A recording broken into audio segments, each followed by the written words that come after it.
उपवासाची पहिली रेसिपी आहे ती म्हणजे उपवासाचा बटाटा वडा। हा बटाटा वडा बनवण्यासाठी इथे मी 3 ते 4 बटाटे घेतलेत। हे बटाटे आपल्याला उकडून घ्यायचे आणि उकडून झाल्यानंतर ह्या पद्धतीने हे कुस्करून घ्यायचे।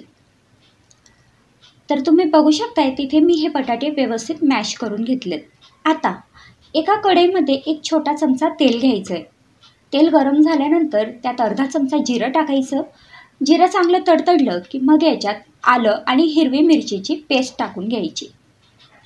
आता ही आलं आणि हिरवी मिरचीची पेस्ट या तेलामध्ये चांगली परतून घ्यायची।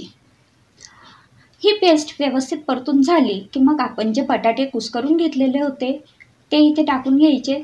त्यानंतर चवीपुरता मीठ टाकायचं आहे आणि हे सगळं छान एकजीव करून घ्यायचं आहे। आता मध्यम गॅसवरती हे आपल्याला एक 2 ते 3 मिनिटं छान परतून घ्यायचं आहे। या पद्धतीने आपलं आता बटाटा वड्यांसाठीचं जे सारण आहे ते तयार झालं आहे। सारण थोडंसं गार झालेलं आहे। आता आपण याचे छोटे छोटे गोळे तयार करून घेऊ। तर ह्या पद्धतीने लिंबाच्या आकाराचे मी याचे छोटे छोटे गोळे तयार करून घेतले। आता एका भांड्यामध्ये मी 1 वाटी राजगिरा पीठ घेतलंय आणि पाव वाटी भगरीचं म्हणजे वरईचं पीठ घ्याय।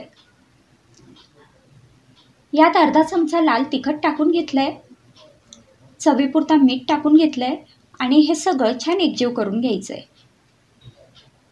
आता थोडं थोडं पाणी टाकायचं आणि आपलं भजींचं पीठ असतं त्या पद्धतीने याचं बॅटर बनवून घ्यायचंय।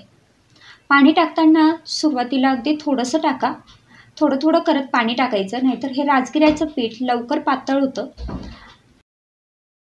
हे पहा, अशा पद्धतीने हे थोडंसं घट्ट असं बॅटर मी तयार करून घेतलंय। ह्यानंतर आपण जे बटाट्याचे गोळे तयार करून घेतलेले होते ते या बॅटरमध्ये टाकायचे आणि चमच्याच्या साहाय्याने याला सगळ्या बाजूने ते बॅटर लागेल ह्या पद्धतीने बुडवून घ्यायचे।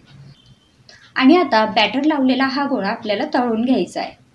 तर कढईमध्ये तेल गरम करायला ठेवायचं। तेल पूर्णपणे कडकडीत गरम झालं की मग याच्यात हा बटाटा वडा सोडायचा। त्यानंतर गॅसची फ्लेम मिडियम करायची आणि मिडियम गॅसवरती हा बटाटा वडा छान तळून घ्यायचा। हाय फ्लेमवरती हा वडा तळू नका, नाहीतर मग तो वरून करपेल आणि आतमध्ये कच्चाच राहील। मिडियम फ्लेमवरती तळायचा, पण बटाटा वडा जेव्हा आपण तेलात सोडू तर तेव्हा गॅसची फ्लेम हाय असायला पाहिजे, नाहीतर मग हा वडा खूप जास्त तेल शोषून घेतो। आता बघू उपवासाची दुसरी रेसिपी, ती म्हणजे उपवासाची कचोरी। ही कचोरी बनवण्यासाठी इथे मी 1 वाटी ओल्या नारळाचा किस घेतलाय। याच्याऐवजी तुम्ही सुकं खोबरं सुद्धा वापरू शकता। त्यात अर्धी हिरवी मिरची बारीक कट करून टाकून घेतली आहे। तुम्हाला किती तिखट हवंय ह्या अंदाजाने हिरवी मिरची वापरा। 1 चमचा तीळ टाकून घेतले, अर्धा चमचा जिरं टाकून घेतलंय आणि थोडेसे ड्रायफ्रूट मी इथे टाकून घेतले। ड्रायफ्रूट ऑप्शनल आहेत। चवीपुरता मीठ टाकायचं आहे। त्यानंतर अगदी पाव चमचा भरेल एवढा लिंबाचा रस आपल्याला याच्यात टाकून घ्यायचा आहे आणि हे सगळं छान एकजीव करून घ्यायचं आहे। आता कचोरीचं सारण तयार आहे। त्यानंतर इथे मी 3 बटाटे घेतले। हे बटाटे आपल्याला उकडून घ्यायचे, त्याचं साल काढून घ्यायचं आहे। आता हे बटाटे अशा पद्धतीने आपल्याला कुस्करून घ्यायचे। बटाटे कुस्करून झाल्यानंतर याच्यात आपल्याला 2 चमचे भगरीचं पीठ टाकायचं आहे। त्यासोबतच तुम्ही याला बाइंडिंग येण्यासाठी 1 चमचा साबुदाण्याचं पीठ सुद्धा ॲड करू शकतात। त्यानंतर अर्धा चमचा तिखट आणि चवीपुरता मीठ टाकून मी ह्या पद्धतीने हे सगळं मळून घेतलेलं आहे। आता कचोरीचं जे वरचं कवर असतं ते बनवण्यासाठीचं आपल्या इथे पीठ तयार आहे। आता ह्या पद्धतीने एक छोटा गोळा घ्यायचा। तर हे पहा, या गोळ्याची मी छोटी पारी तयार करून घेतली आहे। त्यामध्ये आपण जे सारण बनवलेलं होतं ते भरायचं आहे आणि त्यानंतर मी व्हिडिओमध्ये दाखवलंय त्या पद्धतीने हा गोळा बंद करून घ्यायचा आहे। तर इथे ही आपली कचोरी तयार झाली आहे। आता ही कचोरी आपण तळायला घेऊ। कचोरी तळण्यासाठी कढईमध्ये तेल कडकडीत गरम करून घेतलं। गॅसची फ्लेम हाय असताना ही कचोरी तेलात सोडली आणि त्यानंतर गॅसची फ्लेम मध्यम केली। मध्यम गॅसवरती आपल्याला ही कचोरी आता छान तळून घ्यायची आहे। छान सोनेरी रंगावर येईल इथपर्यंत आपल्याला ही तळून घ्यायची आहे। तर अशा पद्धतीने आपली उपवासाची कचोरी तयार आहे। आता बघू उपवासाची तिसरी रेसिपी, ती म्हणजे उपवासाचे चाट। हा चाट बनवण्यासाठी इथे आपल्याला लागणार आहेत 1 वाटी भिजून घेतलेले साबुदाणे, त्यात 1 ते 2 उकडून घेतलेले बटाटे किसून टाकून घ्यायचे, अर्धा चमचा लाल तिखट आणि चवीपुरता मीठ टाकायचं आणि याचा आपल्याला छान डो तयार करून घ्यायचा आहे। हे पहा, ह्या पद्धतीने हे सगळं मळून झालेलं आहे। आता हातात एक गोळा घ्यायचा आणि ह्या पद्धतीने त्याला एखाद्या वाटीचा किंवा कटोरीचा आकार द्यायचा। त्यानंतर आप्पे पात्राला तेल लावून त्यावरती आपल्याला ही कटोरी ठेवून घ्यायची आहे। ह्याच पद्धतीने इथे मी ह्या सगळ्या कटोऱ्या तयार करून घेतल्या आहेत। आता मध्यम गॅसवरती 10 मिनिटं आपल्याला ह्या कटोऱ्यात शिजवून घ्यायच्या आहेत किंवा तुम्ही हे तळूनही घेऊ शकता। तर ह्या पद्धतीने तेल चांगलं कडकडीत गरम झालं की मग आप्पे पात्रातल्या ज्या कटोऱ्या होत्या ज्या आपण शिजवून घेतल्या होत्या ते ह्या पद्धतीने तेलात तळून घ्यायच्या आहे। ही स्टेप तुम्ही स्किपसुद्धा करू शकतात। कटोऱ्या तळून झालेल्या आहेत। आता एका डिशमध्ये आम्ही काढून घेतल्या आहे। त्यात थोडासा उकडलेला बटाटा, थोडासा उपवासाचा चिवडा, थोडेसे उपवासाचे जे वेपर्स असतात किंवा केळ्याचे वेपर्स असतात ते मी इथे कुस्करून टाकून घेतले, थोडीशी चिंचेची चटणी टाकून घेतली आहे आणि वरती डाळिंबाचे दाणे टाकून बटाट्याचे वेपर्स ठेवून ही कटोरी चाट सर्व करायची आहे। तर इथे आपली ही उपवासाची कटोरी चाट तयार झाली आहे।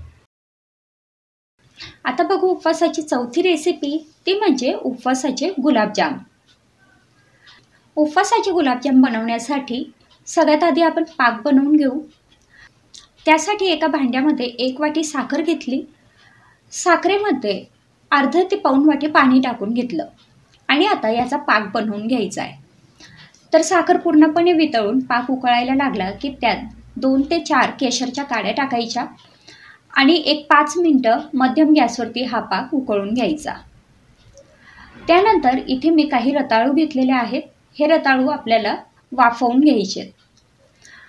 हे वाफवलेले रताळू मी एका भांड्यात काढून घेतले आणि ते आपल्याला कुस्करून घ्यायचे। हे पहा, ह्या पद्धतीने हे रताळू मी मॅश करून घेतलेत। आता याच्यात आपल्याला दूध पावडर टाकायची आहे। तर साधारण अर्धी ते पाऊण वाटी मी इथे दूध पावडर घेतली आहे। ही दूध पावडर जिच्यात साखर नसते ती वापरायची। पुन्हा मी अर्धी वाटी दूध पावडर यात टाकून घेतलेली आहे, म्हणजे टोटल आपण 1 वाटी दूध पावडर याच्यात टाकून घेतली आहे। त्यासोबतच 2 चमचे आपल्याला याच्यात राजगिऱ्याचं पीठ टाकून घ्यायचं आहे आणि हे सगळं छान एकजीव करायचं आहे। ह्याचा आपल्याला डो तयार करून घ्यायचा आहे जेणेकरून आपण ह्याचे गुलाबजाम वळू शकू। तर हे पहा, इथे हा जो डो आहे हा तयार झालेला आहे। आता आपण थोडंसं याच्यात तूप टाकणार आहोत, अर्धा चमचा किंवा 1 चमचा तूप याच्यात टाकायचं। त्यानंतर हे सगळं पुन्हा छान एकजीव करायचं आणि हे पहा, छान असं सॉफ्ट होईल इथपर्यंत हे मळून घ्यायचं आहे। तर आता हा डो तयार झालेला आहे। आता आपण याचे छोटे छोटे गुलाबजाम तयार करून घेऊ। तर आपले जे नॉर्मल शेपचे गुलाबजाम असतात तसे तुम्ही इथे तयार करू शकतात किंवा तुम्हाला जर लांबुळके आवडत असतील तर लांबुळके गुलाबजाम तयार करू शकता। तर आता हे गुलाबजामचे जे गोळे आहेत ते इथे तयार झालेले आहेत। आता हे आपण तळून घेऊ। गुलाबजाम तळण्यासाठी मी इथे तुपाचा वापर केलेला आहे। तूप चांगलं गरम झालेलं आहे। त्यानंतर याच्यात मी हे गुलाबजामचे जे गोळे होते ते टाकले।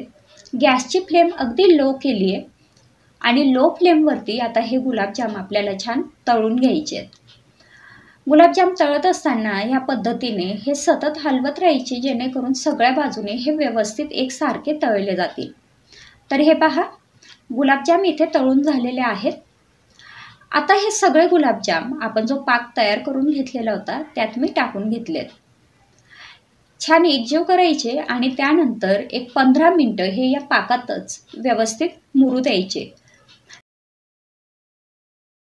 आता बघू उपवासाची पुढची रेसिपी, ती म्हणजे उपवासाचे आप्पे।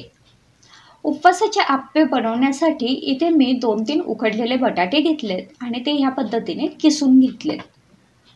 त्यानंतर त्यात 1 वाटी भिजून घेतलेले साबुदाणे टाकून घेतलेत।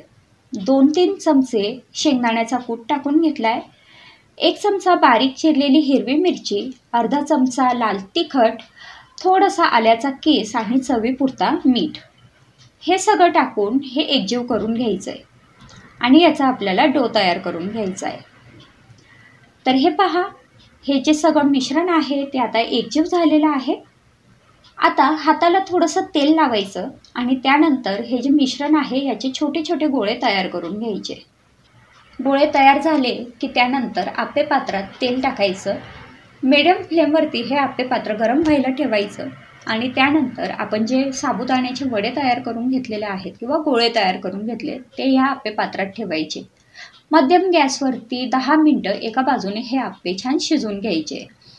10 मिनटानंतर हे आप्पे पलटून घ्यायचे आणि दुसऱ्या बाजूने सुद्धा 5 मिनटं हे छान शिजवून घ्यायचे.